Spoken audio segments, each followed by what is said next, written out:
Good morning, everyone, and welcome to the Fundamentals of Marketing.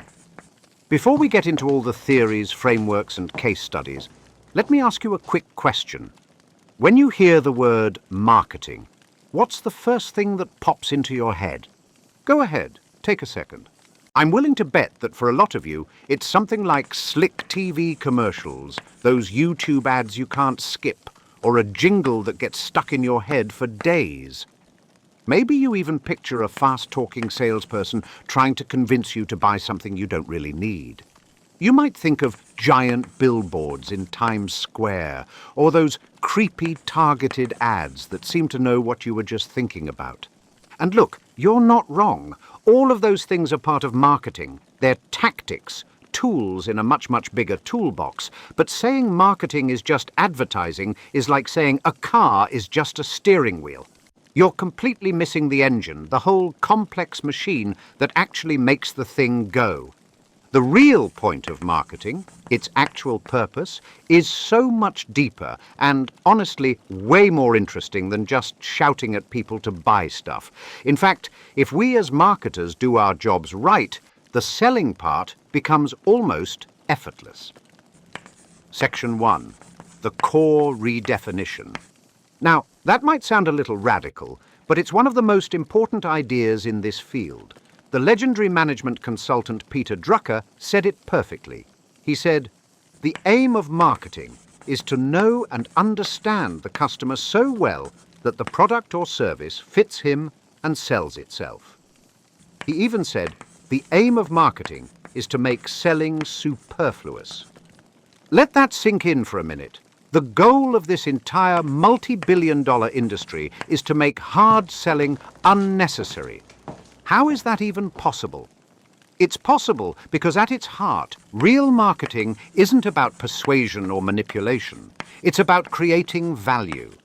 The American Marketing Association, the main organization for marketers, has a formal definition.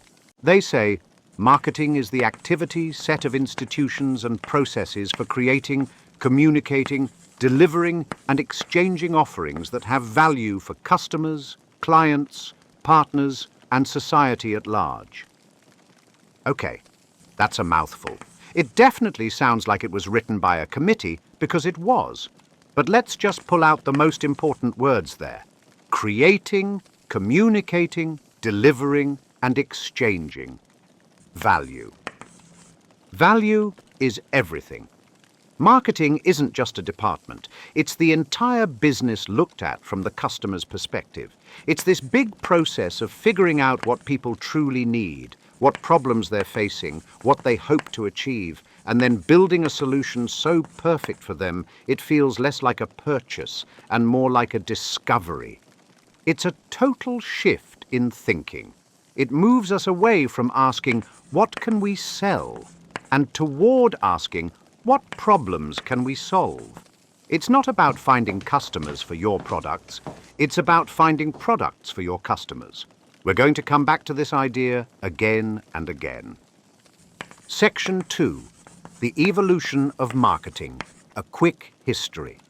Now, this way of thinking didn't just pop up overnight. It evolved. For a long, long time, business was much simpler. Back in the Industrial Revolution, we had what's called the production era.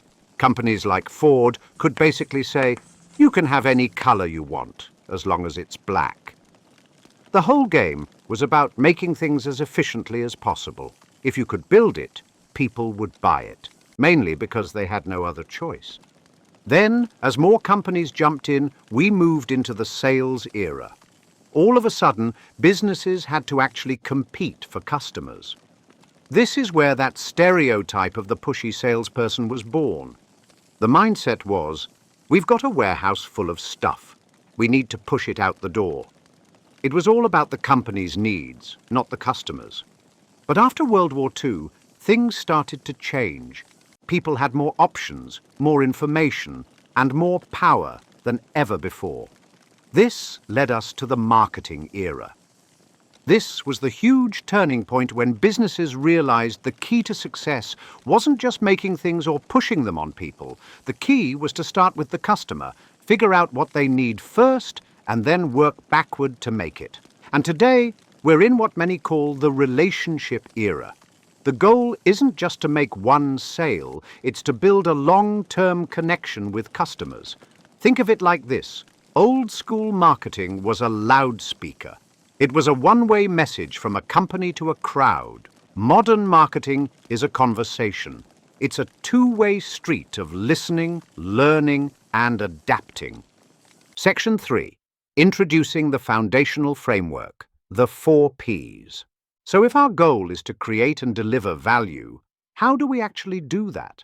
How do we organize our thinking so we're not just randomly throwing ideas out there? This is where the most famous, most timeless framework in all of marketing comes in. It's a concept that's been taught since the 1960s, when a professor named E. Jerome McCarthy first proposed it. We call it the marketing mix, or more simply, the 4 Ps. The 4 Ps are product, price, place, and promotion. These 4 things are the levers that any organization, from a monster company like Apple to your local coffee shop, can pull to bring something valuable to their audience. Getting these 4 things right and getting them to work together is how you turn that big idea of creating value into a real-world plan. For the rest of our time today, we're going to break down each one. Section 4. Deconstructing the 4 Ps. Product. First up is product. This seems simple, right? But it's deeper than you think. A product isn't just a physical thing you can hold. A product is any good, service, or idea offered to a market to satisfy a need. So yes, a car is a product. A phone is a product. But so is your haircut. That's a service. So is a consultation with a lawyer. A vacation package is an experience. A political campaign sells an idea. All of those are products.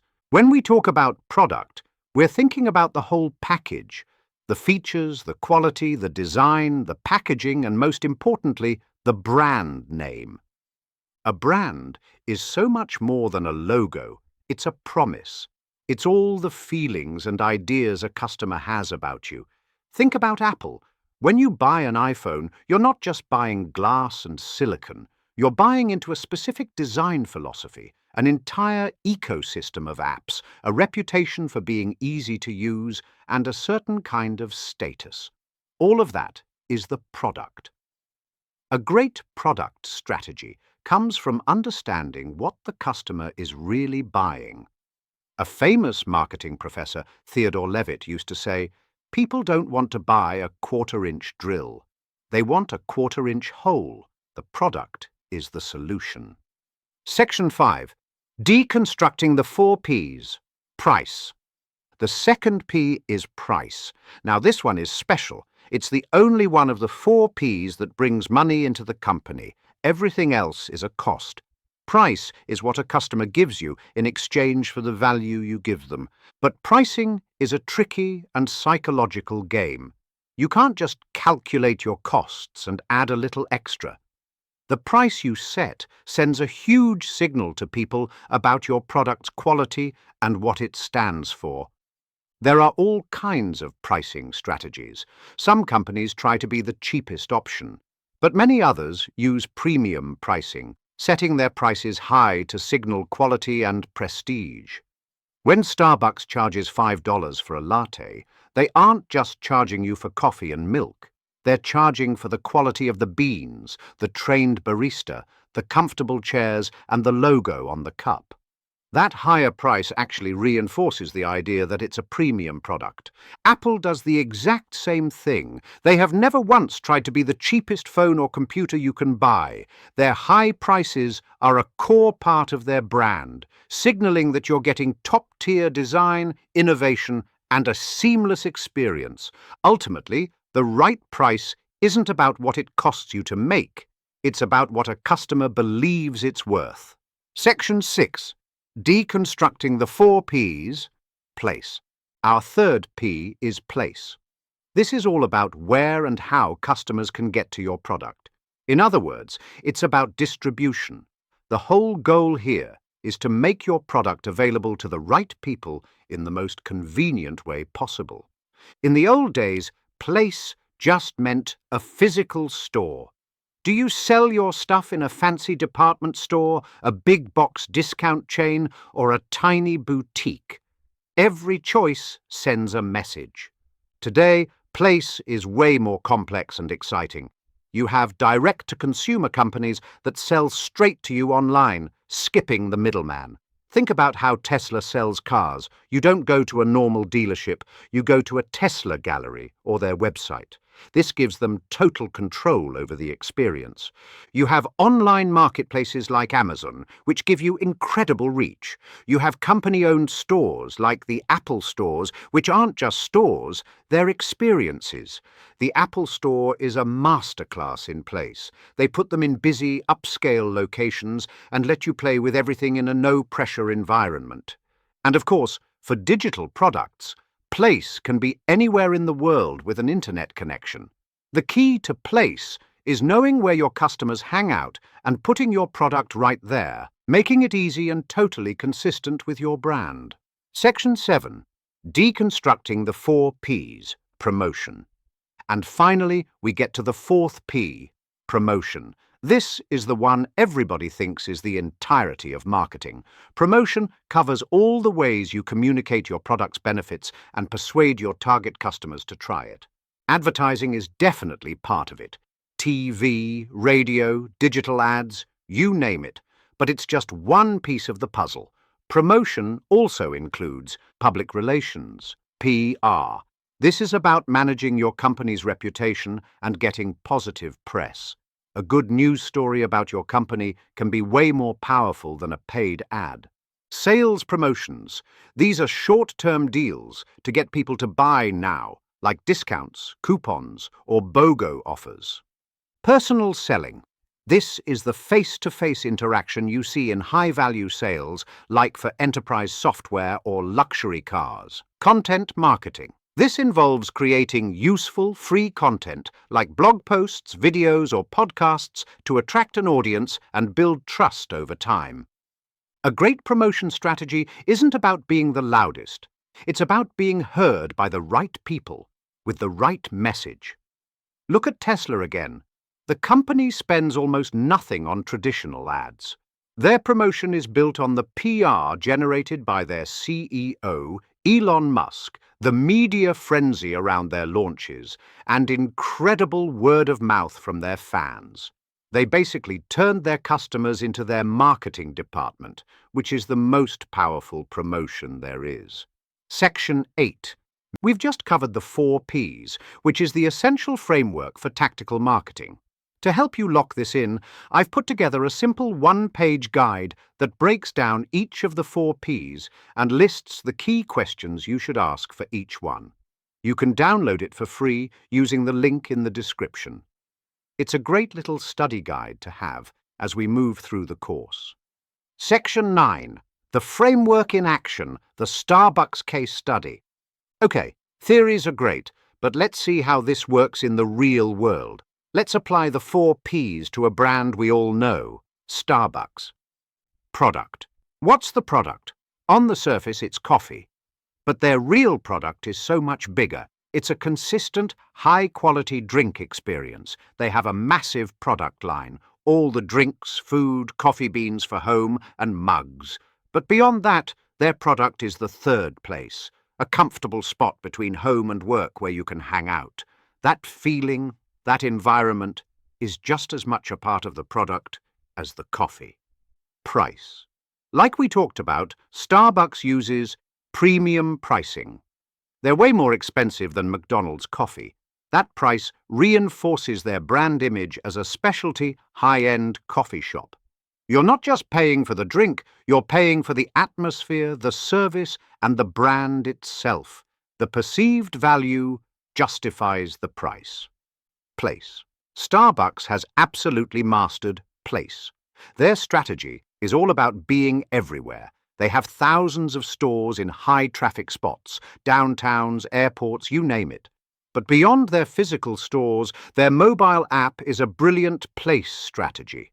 It lets you order and pay ahead of time, which is incredibly convenient and has become a huge chunk of their business. Promotion. Starbucks uses a mix of promotional tools. They do some traditional ads, but their real genius is elsewhere. Their Starbucks Rewards loyalty program is world-class, keeping customers coming back and feeling appreciated. They have a fantastic social media presence where they actually talk with their fans. And most of all, they benefit from massive word of mouth. The brand is so iconic that a person carrying a Starbucks cup is a walking billboard. See how they all lock together? The premium product makes the premium price feel worth it. The convenient place makes it easy to buy, and the smart promotion creates a loyal tribe that keeps the cycle going. It's a beautifully designed system. Section 10. Why this matters. The so what. So, why did we just spend all this time on a framework from the 60s? What's the big takeaway? Understanding the 4 Ps matters because it turns marketing from a fuzzy, mysterious art into a structured, strategic plan. It gives you a checklist for bringing any idea to life. Whether you're launching a startup, running a charity, or even just building your personal brand, you have to think about your product, your price, your place, and your promotion. When it's done right, marketing is one of the most powerful forces for connection in the world. It's not about tricking people. It's about empathy. It's about understanding someone's life so well that you can offer them something that genuinely makes it better. Think about the Dove Real Beauty campaign. For years, the beauty industry sold one very narrow, impossible standard of beauty. Dove came along and launched a campaign using real women of all different shapes, sizes, and ages. It was a marketing masterstroke. It wasn't just an ad. It started a global conversation. It made millions of women feel seen, creating a deep emotional bond with the brand.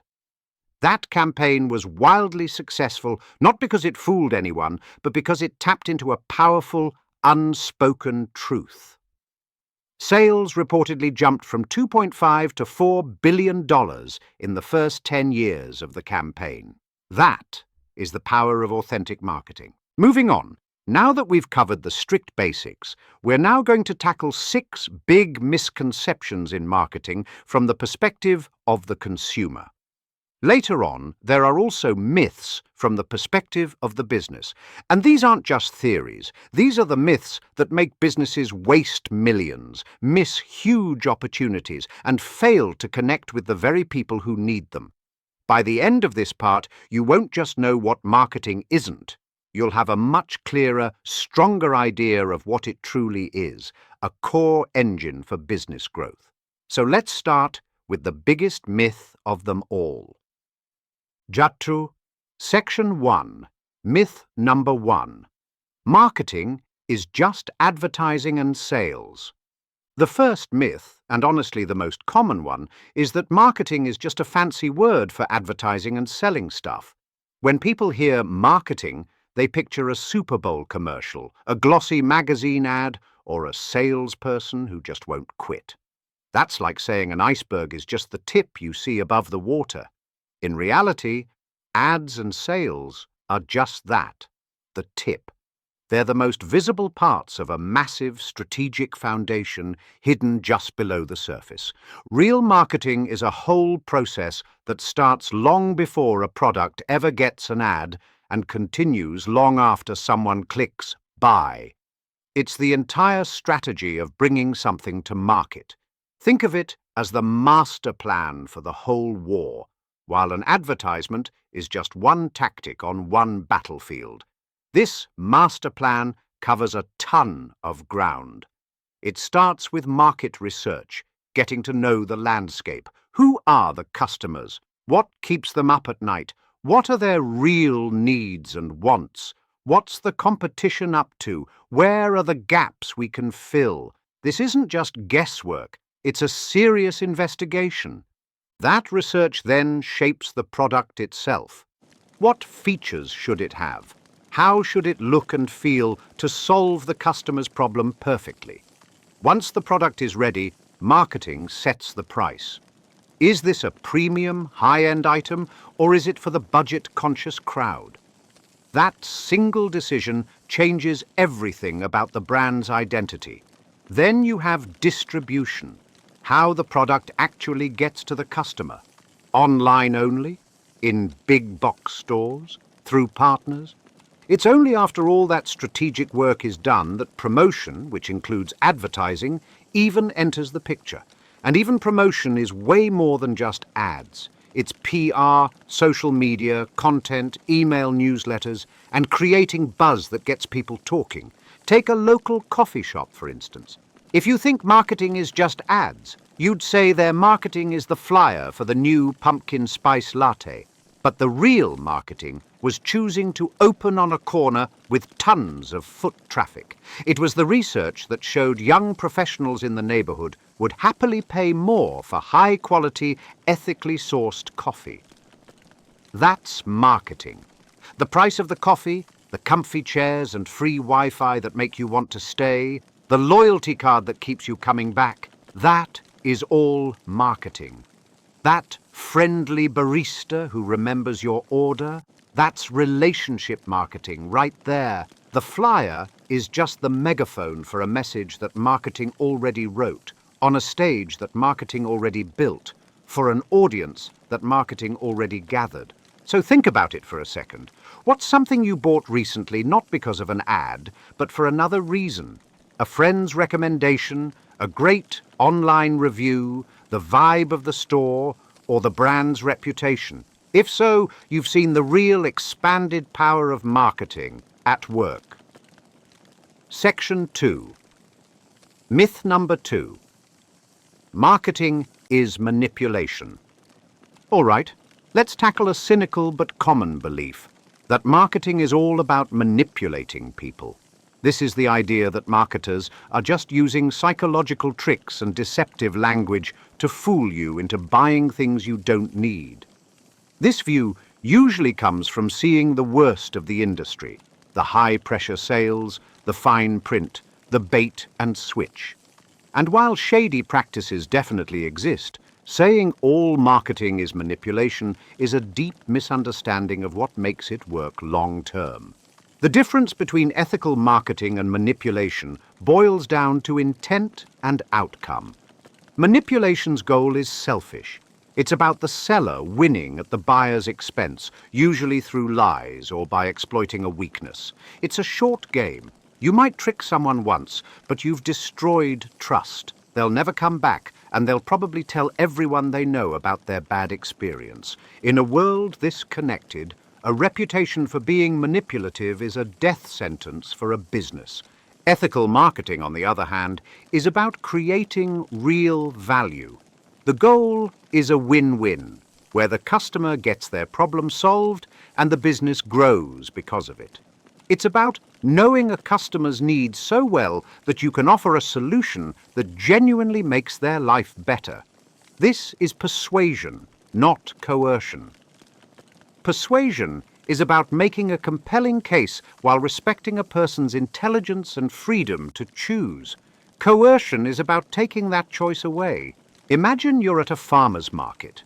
At one stall, a manipulative seller might say, "This is the last box of apples in the entire market. Better buy now or you'll miss out," even though he's got a truck full of them out back. He's using fake scarcity to pressure you. But the ethical marketer at the next stall over says, "Let me tell you about these apples. They're grown organically, have an amazing crispness, and they're perfect for pies. Want to try a slice?" This person is educating you, giving you information, and helping you decide if their product fits your needs. They're empowering a choice, not forcing one. Think about a tech company launching a new phone. Their marketing highlights the longer battery life and better camera. That isn't a trick. It's giving the right information to people who actually care about those things. It's about matching a solution to the right person's problem. Great marketing isn't about forcing a sale on someone who doesn't want the product. It's about making it easier for someone who does want it to find it. It's the start of a relationship built on trust, and trust is the most valuable currency any business has. Section 3. Myth number 3. Marketing is all about artsy creativity. There's this romantic idea that the marketing department is the fun part of the company, just a room full of creative types doodling logos and brainstorming viral videos all day. And while creativity is absolutely essential for great marketing, seeing it as only creative is a huge mistake. It completely ignores the other half of the marketing brain, the analytical, data-obsessed, scientific side. Today, marketing is just as much a science as it is an art. The old throw spaghetti at the wall and see what sticks approach to creative ideas is a great way to burn through a budget with nothing to show for it. Now, every creative choice can and should be backed up and measured by data. Modern marketing runs on analytics, metrics, and a laser focus on return on investment, ROI. It's about understanding numbers just as much as words and pictures. This scientific side touches every single part of the process. Before a campaign is even dreamed up, marketers are digging through data on customer behavior. They're looking at website traffic, social media comments, and sales histories to figure out who their audience really is. Data answers the big questions. What do our customers read? When are they online? What kind of message actually gets them to act? Then, creative ideas do come to life. They are tested like crazy. This is where things like A/B testing come in. Marketers don't guess which email subject line works best. They test two versions head-to-head and let the data pick the winner. They don't assume which ad design is the prettiest. They run multiple versions and put their money behind the one that actually performs. Create, measure, optimize, repeat. Netflix is a perfect example of this. When you log in, the little picture you see for a show isn't random. Netflix doesn't just have one image for Stranger Things, it has dozens. Its system shows different images to different people and meticulously tracks which ones make you click play. That's marketing science. The art, the design of the image is steered by a powerful analytical engine focused on a single goal, getting you to watch. So yes, a brilliant emotional ad is still a powerful thing. But it's way more powerful when it's built on a rock-solid foundation of data. The art of marketing creates the spark, but the science makes sure it sparks with the right person, at the right time, in the right way. To be a great marketer today, you need to be fluent in both spreadsheets and storyboards. Section 4, myth number 4. If you build it, they will come. This next myth is probably the most dangerous one, especially for passionate creators, engineers, and inventors. It's that seductive whisper from the movie Field of Dreams. If you build it, they will come. The idea is that if your product is just that good, customers will magically sense its greatness and find their way to you. A great product, the thinking goes, sells itself. In the real world, this is pure fantasy. The marketplace isn't an empty field. It's an incredibly loud and crowded stadium where millions of businesses are all yelling for attention. Having a superior product is absolutely necessary for success, but it doesn't guarantee it. It's just the ticket that gets you into the game. Without smart marketing, the best product in the world will just sit on a shelf gathering dust. History is filled with the ghosts of brilliant inventions that failed not because the product was bad, but because no one even knew it existed. Marketing is the bridge that connects your amazing solution to the person who has the problem you solve. It's how you build awareness in a noisy world. You could invent a cure for the common cold, but if you sell it out of an unmarked shack down a dark alley, nobody gets cured. You have to put up a sign. You have to tell people you exist. You have to explain why your cure is better than the 20 other options they already know. Think about the millions of apps in the App Store. do you really believe the most successful ones are just the ones with the best code? Not a chance. The most successful apps are the ones with the best marketing. They have a strong brand. They're promoted well on social media. They're optimized to show up in App Store searches, and they work hard to get good reviews. Their creators didn't just build it, they built it, and then they marketed the heck out of it. The "if you build it, they will come" myth gives innovators a false sense of security. It makes them pour every dime and every hour into product development, leaving nothing for their go-to-market strategy. The hard truth is that a decent product with brilliant marketing will almost always beat a brilliant product with no marketing. The winning formula is to build something amazing and build a powerful marketing engine to tell the world about it. One without the other is just a recipe for failure. Section 5. Myth number 5. Marketing is an expense, not an investment. On a company's financial statements, the marketing budget often gets listed under expenses, right next to the office rent and the electric bill. This accounting quirk leads to a dangerous way of thinking, that marketing is just a cost. So when things get tight, what's the first thing to get cut? The marketing budget. It's seen as the responsible, prudent move. But it's a huge mistake. Calling marketing an expense is like saying the engine in your car is just a heavy lump of metal that burns gas. It completely misses the point. The engine is what creates the power to move you forward. In the same way, smart marketing isn't a cost center, it's a growth engine. It's one of the only things a business does that's designed to directly bring in money. Cutting your marketing budget to save cash is like trying to save gas by shutting off your engine while you're on the highway. You won't be moving for very long. The right way to see marketing is as an investment. When you invest, you expect a return, and that's exactly what good marketing delivers. You invest $1,000 in a targeted ad campaign. That campaign brings in 20 new customers who each spend $100.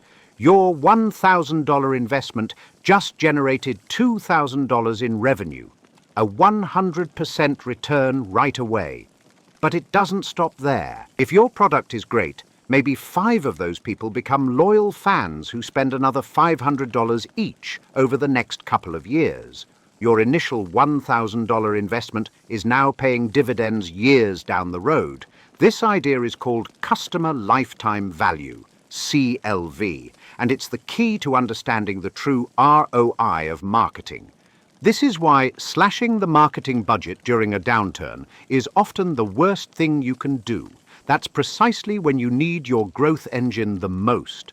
While your competitors are pulling back and going quiet, a smart investment in marketing can help you grab their market share, build your brand, and come out of the downturn stronger than ever. Of course, this all assumes the marketing is actually working.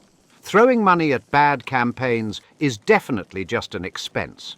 But that's an argument against bad marketing, not against marketing itself. Investing in a strategic, measurable marketing plan is a direct investment in your company's future revenue and long-term health. It's not about spending money, it's about putting your money to work. Section 6. Myth number 6. Marketing is only for big brands. Last but not least, let's kill the myth that marketing is a luxury reserved for giants like Apple, Nike, and Coca-Cola.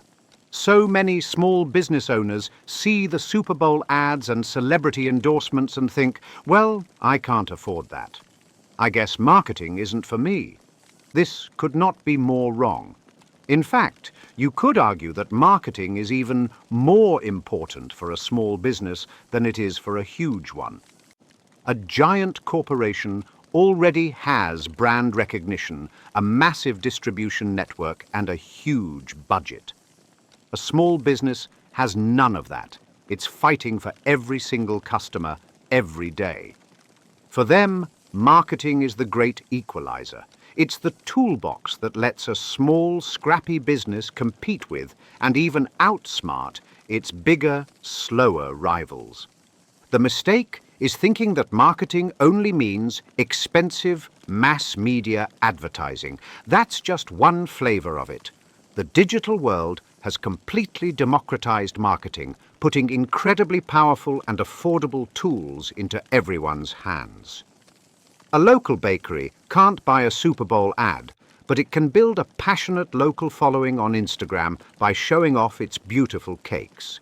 It can run a Facebook ad campaign for as little as $10 a day to reach everyone in a 5-mile radius with an upcoming birthday. It can build an email list and send out weekly specials for practically nothing. It can work on local SEO, so when someone in town Googles best cupcakes near me, they show up first. These things, content marketing, social media, local SEO, email, are all powerful forms of marketing that are perfect for a small business on a tight budget. For small businesses, marketing isn't about outspending the competition. It's about outthinking them. It's about being more nimble, more targeted, and more connected to a specific group of people. A big brand has to shout to be heard by millions. A small business can win by whispering in the ears of the few hundred customers who matter most.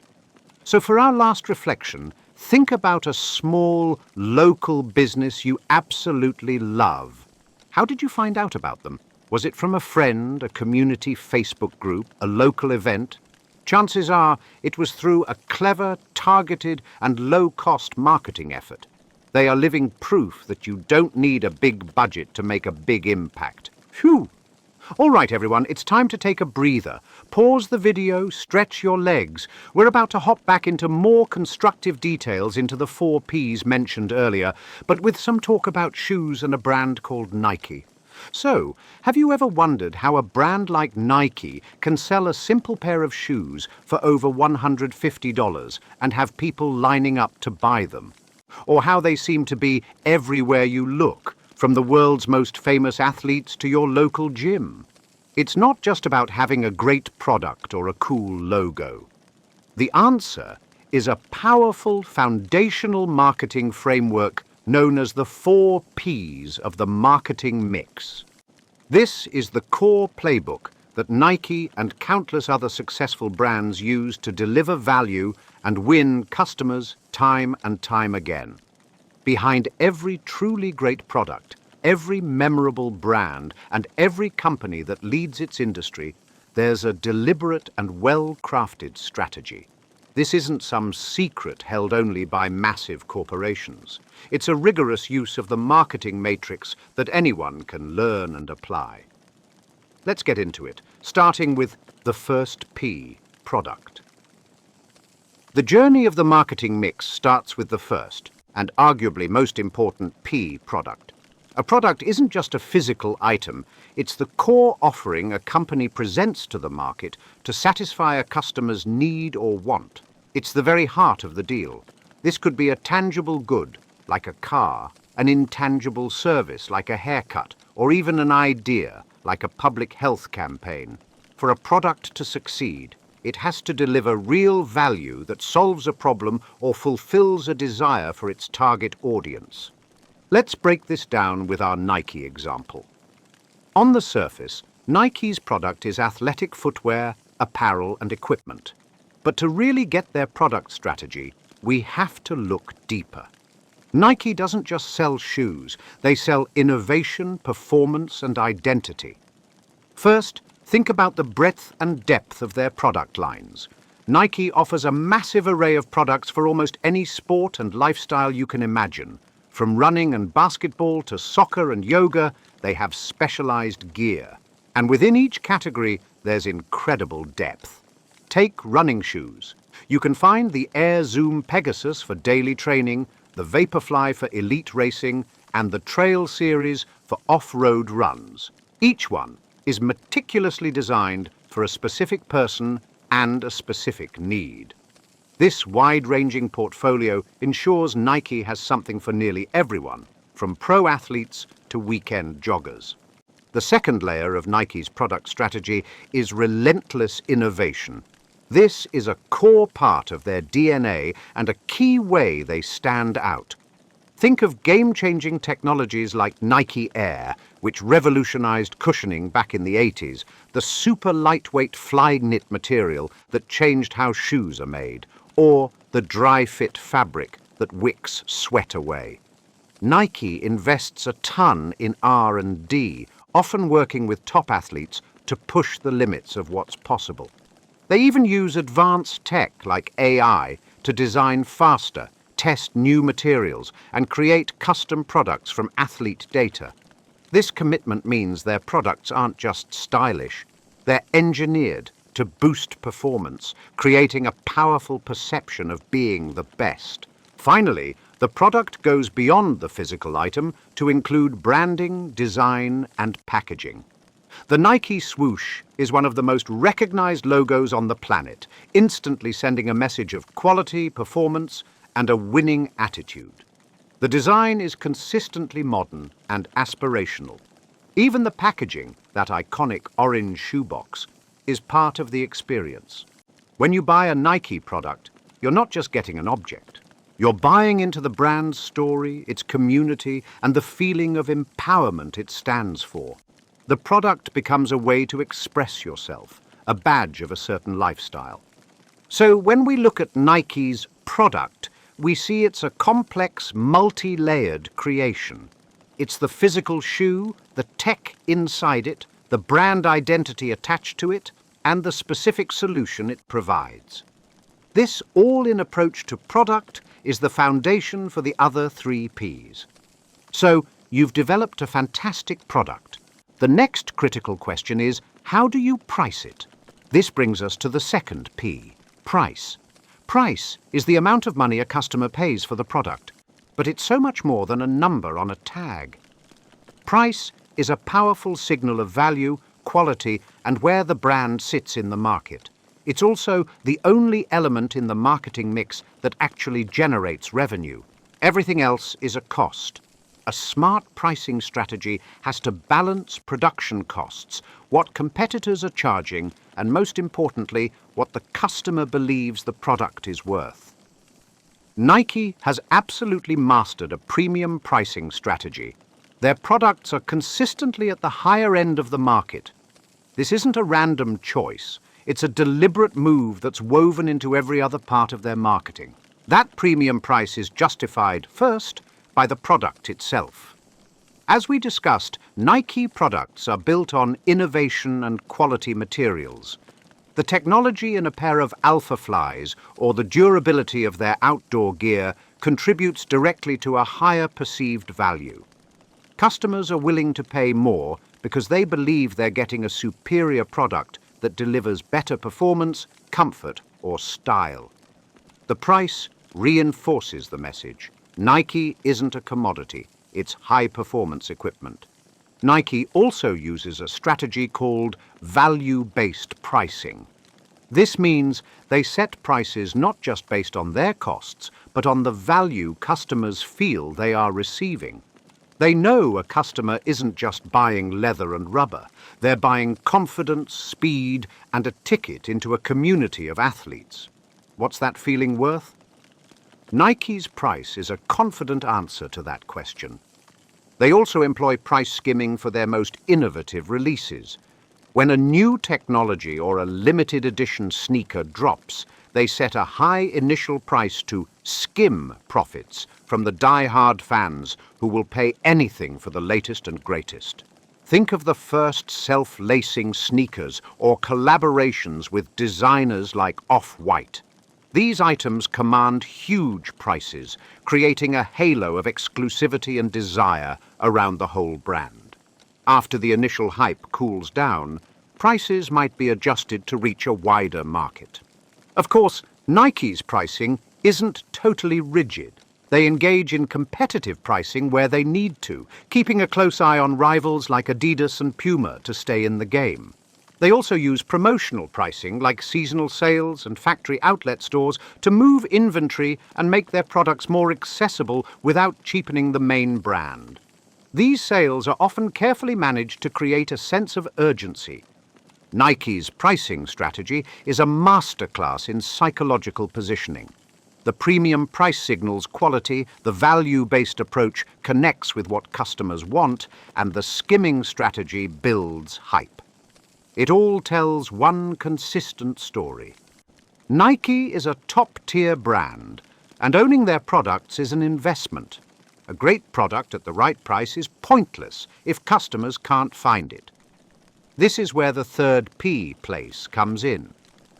Place covers everything that makes the product available to target consumers. It's all about distribution channels, logistics, and accessibility. The goal is to get the right products to the right place at the right time, making the journey from discovery to purchase as smooth as possible. Nike's distribution strategy is a great example of a multi-channel approach designed to be everywhere its target customer is. Their strategy has evolved over the years and can be broken down into two main lanes: selling directly to consumers and selling through wholesale partners. First, let's look at their direct-to-consumer, or DTC, channel. This is where Nike sells straight to customers with no middleman, and it's a huge focus for them because it gives them total control over the customer experience. The best examples are their physical retail stores and their digital platforms. Niketown flagship stores in major cities are more than just shops. They're brand embassies. These huge, immersive stores offer premium experiences, product customization, and expert staff, letting you fully engage with the brand. On the digital side, Nike.com and their apps, like the SNKRS app for exclusive drops and the Nike Training Club app, are the core of their DTC strategy. These platforms offer ultimate convenience, letting you shop from anywhere. More importantly, they allow Nike to gather priceless data on what we like and how we shop, which helps them personalize everything. The DTC channel also means higher profit margins, since they aren't sharing the revenue. The second part of their place strategy is their network of wholesale partners. While focusing heavily on DTC, Nike still relies on a select group of retailers to expand their reach. These aren't just any stores. They're strategic partners like Foot Locker and Dick's Sporting Goods. These partnerships are vital because they put Nike products in thousands of extra locations, making them accessible to a much wider audience. Recently, Nike has even started selling through major online platforms again, recognizing the need to meet customers wherever they happen to be shopping. The synergy between these channels is what makes it all work. A customer might see a new shoe in an ad, try it on at a Foot Locker, and then buy it later on the Nike app. The goal is a seamless omni-channel experience. By carefully choosing their retail partners, Nike ensures the brand is always presented in a premium way, even when it's not their own store. So, Nike's place strategy is a sophisticated mix of control and reach. Their DTC channels offer a pure brand experience and bigger profits, while their wholesale partners ensure mass market penetration. It guarantees that no matter where you are, a Nike product is never far away. And that brings us to our final P, promotion. This covers all the communication techniques a marketer uses to tell customers about the product, persuade them of its value, and nudge them toward a purchase. A great product, priced right and easy to find, still needs a powerful voice to cut through the noise. Promotion is that voice. It includes advertising, public relations, and sales promotions. Nike's promotion strategy is legendary. It's probably the most celebrated aspect of their marketing. They are masters at creating a deep, emotional connection with people that goes way beyond the product itself. Their promotions all revolve around a central story of inspiration, determination, and overcoming challenges. The most iconic part of Nike's promotion is its advertising, perfectly captured by the simple but profound slogan, "Just do it." Launched in 1988, This campaign turned Nike from a running shoe company into a global cultural force. The brilliance of Just Do It is that it's not about the product, it's about your potential. The ads rarely get into the technical specs of a shoe. Instead, they tell powerful stories of athletes, both famous and everyday people, pushing their limits. This emotional storytelling builds an incredibly strong brand identity.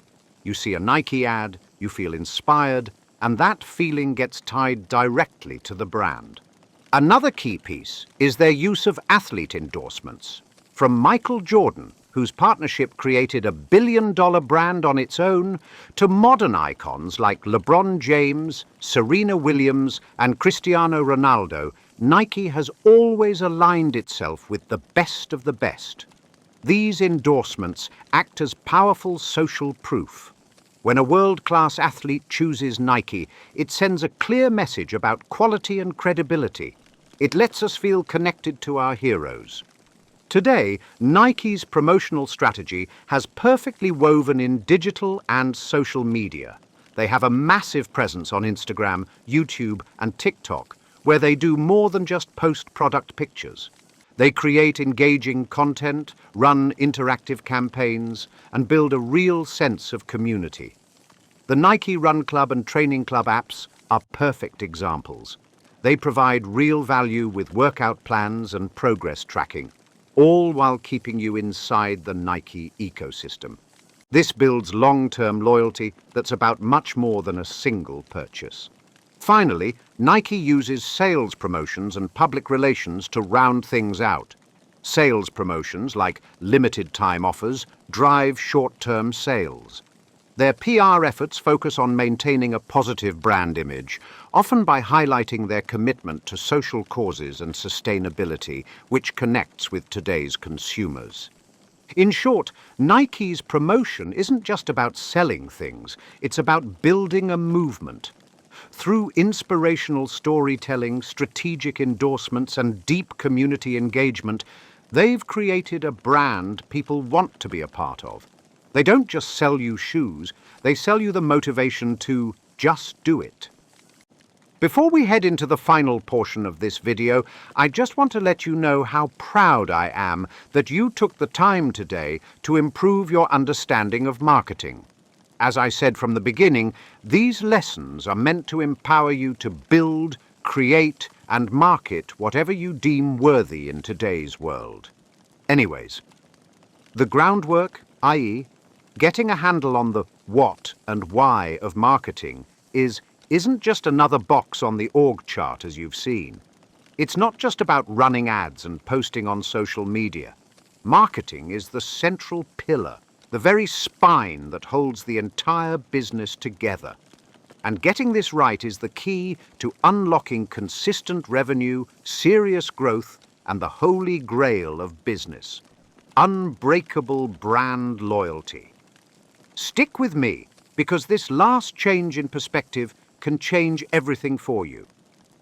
Section 1. The central premise: marketing as the business system's core. In previous portions of the video, we looked at common myths from the perspective of consumers, where art, manipulation, expenses, and the like create a sense of nihilism for those emerging into the industry. The entities known as businesses also routinely deal with their own types of perpetual myths. Let's start by busting the most common myth. For decades, businesses have been built in silos. You've got the product team over here, building what they believe is best. The sales team is over there selling whatever the product team hands them. Finance is in another corner, crunching the numbers. And then there's marketing, often treated like the arts and crafts department, just there to make things look pretty. This model is broken. It's inefficient, it's disconnected, and it's why so many great products never find an audience. A successful modern business doesn't work in silos. It works as one integrated system. Think of it like a high-performance engine. Every single part has to move in perfect harmony to create power. In that engine, marketing isn't just another gear. It's the central operating system that coordinates the whole machine. It acts as the face of your company, bridging the gap between what you offer and what your customers genuinely need. Marketing's job starts long before a product even exists. It begins with a deep, almost obsessive understanding of the customer and the market. It's marketing's role to do the research that helps you figure out who your target audience is and what they really care about. This isn't about asking people what they want. There's a famous saying, often credited to Henry Ford, "If I had asked people what they wanted, they would have said faster horses." Real marketing goes deeper. It uncovers unmet needs and unspoken frustrations. This insight is the foundation the entire business should be built on. Once you have that foundation, marketing's job is to share that knowledge with every other part of the business. It tells the product team what problems actually need solving. It gives the sales team the story they need to connect with people on an emotional level.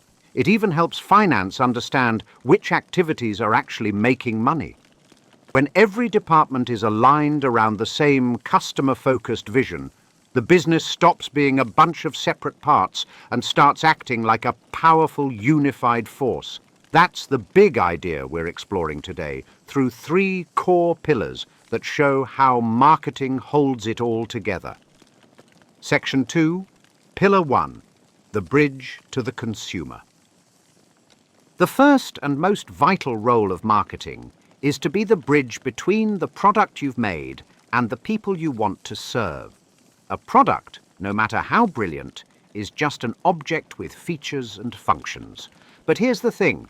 Customers don't buy features. They buy solutions. They buy better versions of themselves. They buy feelings. And marketing's job is to build the bridge that turns cold, hard features into warm, emotional benefits. So how is this bridge built? It's not one single action, but a series of careful steps. The first plank is deep customer insight. This is more than just age and location. It's about creating detailed customer personas, understanding their daily lives, their pain points, and the words they use. Marketing has to become the voice of the customer inside the company. Once you truly understand the customer, you can craft your value proposition. This is a clear, simple statement that tells a customer exactly what they'll get from your product. It answers their biggest question: what's in it for me? Take Airbnb. On the surface, their product is a software platform for booking rooms. If they marketed the features, they'd be talking about search filters and payment systems. But that's not what they sell. Airbnb's marketing doesn't sell rooms. It sells belonging. Their core message, "Belong Anywhere," is a masterclass in building this bridge. It transforms the feature of renting a room into the emotional benefit of living like a local. They did this by focusing their marketing on their community of users, not just the brand. They use real customer stories, photos, and reviews to build a powerful narrative. A review about a great host becomes a story about human connection, not just a 5-star rating. This strategy was incredibly effective for building trust and creating a community that's happy to pay for the unique Airbnb experience. That's the bridge in action. It connects the what, a rental platform, to the why, the desire for authentic connection. This strategic marketing is exactly how Airbnb completely disrupted the hospitality industry. They didn't just offer a different product. They built a stronger bridge to the consumer's heart. And this bridge needs two-way traffic. It's not just about pushing messages out, it's about bringing feedback in. Marketing listens to social media, runs surveys, and analyzes behavior to see what's working and what isn't. This feedback loop is what allows a business to adapt and improve, making sure that bridge stays strong. Section 3, Pillar 2, the engine of revenue and growth. If marketing is the bridge to the customer, it's also the engine that drives the whole business forward. For way too long, marketing was seen as a cost center, a necessary expense with fuzzy results. But in a modern business, marketing is, without a doubt, a revenue driver. When it's done right, its main job is to generate predictable, scalable growth. This is a mindset shift called revenue marketing, where marketing and sales teams work together with one goal: maximizing revenue. It's a move away from vanity metrics like likes and toward real business results, qualified leads and sales. So how does marketing actually pull this off? It builds a system, a funnel, that guides a person from hearing about you for the first time all the way to becoming a customer. At the top of this funnel, marketing is responsible for brand awareness and lead generation. This is all about making sure potential customers know you exist, using things like content, SEO, and social media to attract people who are already looking for solutions you provide. The goal isn't just to get traffic, it's to get the right traffic. Once someone is aware of you, they move to the middle of the funnel, nurturing. They might not be ready to buy right away. It's marketing's job to build a relationship and establish trust. This happens through valuable content, personalized emails and webinars that show you know your stuff and keep your brand top of mind. Finally, at the bottom of the funnel, marketing and sales team up to close the deal. Marketing can use lead scoring to identify which prospects are most interested, allowing the sales team to focus their energy where it will have the most impact. This tight integration is how marketing efforts turn directly into revenue. Look at Apple, probably the world's most masterful marketing engine. Apple doesn't just sell phones, it creates cultural moments. Their launch events build incredible desire before a product is even available. Their ads focus on the emotional appeal of how their devices improve your life, not just on a list of technical specs. This creates a massive pull that drives millions of people to their stores. But it doesn't stop there. Their entire brand image, from the minimalist store design to the sleek packaging, screams premium. This lets them charge higher prices, which directly boosts revenue. Many customers will happily pay more for Apple simply because the brand feels like a guarantee of quality. The whole system is a revenue-generating machine. Now, as we talk about creating customers for life, I want to give you a tool to help with that. Building loyalty is a strategy, not an accident. So, I've put together a brand loyalty checklist based on the principles we're talking about today. It's a simple, actionable guide to help you build deeper relationships with your customers. It's totally free, and you can grab it using the link in the description. It's a perfect companion to our third and final pillar. Section 4, Pillar 3, the foundation of brand loyalty. Getting a new customer is expensive. The real long-term stability of a business comes from turning the customers you already have into loyal fans and passionate advocates. This is the third and maybe the most important pillar, building the foundation of unbreakable brand loyalty. Brand loyalty is that feeling a customer has that makes them choose your brand again and again, even when there are cheaper or newer options. It's an emotional connection built on trust and consistency. While sales might close the first deal, it's marketing's job to secure the second, third, and 10th. So how do you build this foundation? It starts the second a purchase is made. The post-purchase experience is one of the most neglected parts of marketing. This is everything from the unboxing experience to your welcome emails. Marketing has to make sure this whole process is smooth and reinforces the customer's feeling that they made a great choice.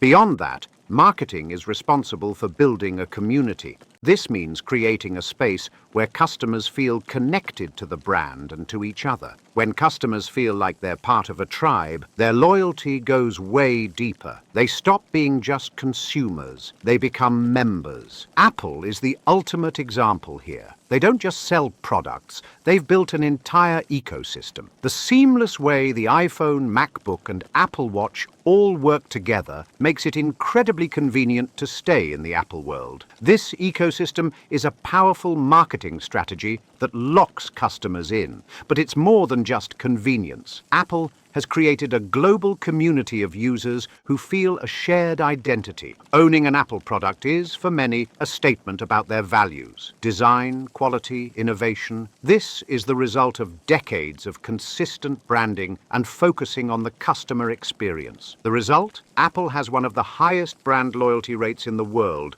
with reports that over 90% of iPhone users plan to buy another one.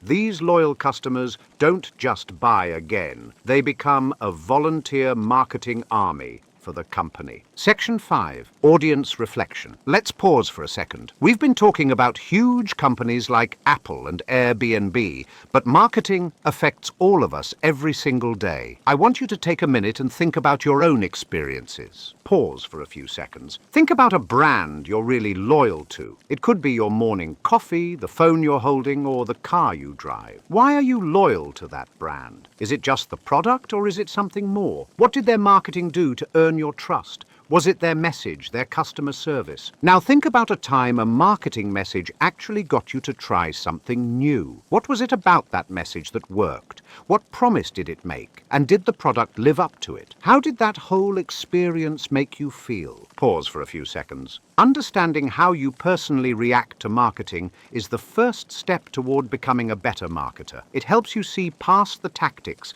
and get to the human psychology at the heart of it all. All right, let's land the plane. If you remember nothing else from today, remember this. Marketing isn't ads, it's value. It's the discipline of knowing people so well that what you offer fits them so perfectly, the selling part feels natural. We traced how that mindset evolved from production to sales to marketing to relationship. We equipped ourselves with the marketing mix, the 4 Ps, as practical levers, and we exploded the biggest myths that hold teams back. Then we reframed marketing as the operating system of the business, the bridge to the customer, the engine of revenue, and the foundation of loyalty. You've seen how Starbucks, Nike, Apple, and Airbnb turn these ideas into systems, not one-off campaigns. That's the bar, but it's also the opportunity. Any brand at any size can compete when it thinks clearly, measures honestly, and executes consistently. Before you go, lock this in with a quick 20-minute sprint. Write a 1-sentence value proposition for a single target customer. Audit your 4 Ps, circle the weakest one, and make one improvement this week. Choose one metric that proves you created value, not vanity. Commit to moving it. Grab the free 4 Ps one-pager and the brand loyalty checklist in the description. They're your shortcut from theory to action. Drop a comment with the brand you're most loyal to and why. That reflection makes you sharper. And if this helped, subscribe so you don't miss what's next. Because in the next session, we go deeper into marketing environment and strategy, where the micro and macro environment dictate your business movements through a series of competitor, customer, culture, and political actions. Know them, create value for them, communicate it clearly, deliver it consistently. Do that, and, as Drucker promised, selling starts to take care of itself. Thanks for your time today, and I'll see you in the next session.